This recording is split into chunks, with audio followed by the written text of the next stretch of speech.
Oui, c'est un peu triste en ce moment, je trouve.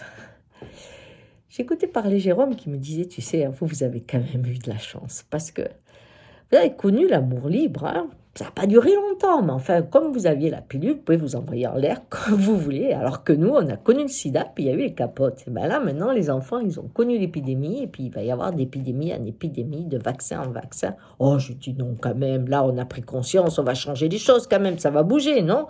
Oh, elle me dit non, je crois pas, hein. Je crois qu'il ne faudra pas vivre en ville, il vaudra mieux aller à la campagne.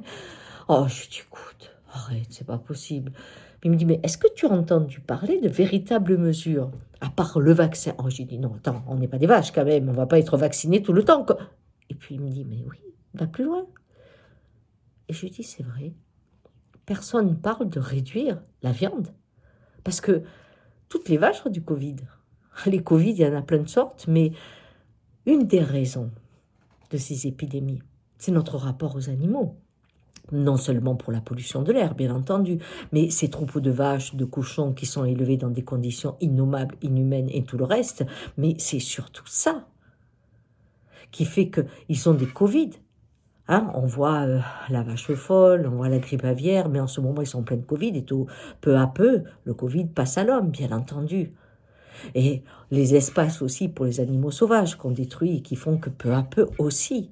Donc, est-ce que vous avez déjà entendu parler que nous allions changer notre rapport avec ces animaux? Est-ce que nous allions arrêter de créer ces horreurs? Non, on est en train de dire qu'on va nous parquer comme eux et nous piquer autant qu'eux. C'est quand même un peu effrayant, non?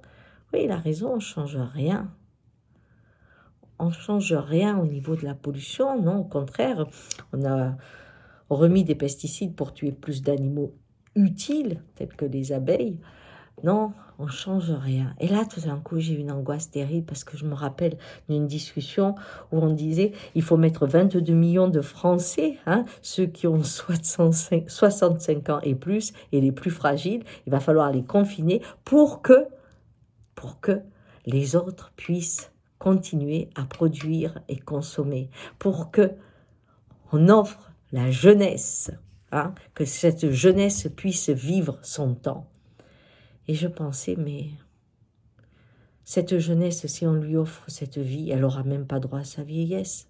Parce que continuer à produire pour consommer dans les mêmes conditions qu'avant, c'est être enfermé à 50 ans dans des blocs parce qu'on ne pourra même plus respirer.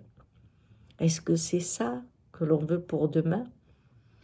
Oui, alors j'étais tellement triste hier que j'ai pas fait de vidéo, voyez-vous. Et puis j'ai ma sœur qui me dit, mais tu sais, quand il y a une ombre aussi noire, la lumière est pas loin. Bon, alors, je crois qu'elle a raison. C'est vrai que tout d'un coup, c'est éclairant de voir combien on pense aux effets, hein. On va se confiner, on va s'enfermer, on va se vacciner, plutôt qu'à la cause. Et je crois qu'on commence à être très, très, très nombreux à se dire non, non, non, non, non, ça va pas. Et il y a apparemment des films qu'il faut regarder, hein, pour pouvoir réfléchir un peu tous à qu'est-ce qu'on va faire. Est-ce qu'on va devenir des vaches, vacciner tous les 6 mois? Ou est-ce qu'on va peut-être réfléchir comment éviter les épidémies en changeant notre mode de vie? Ciao!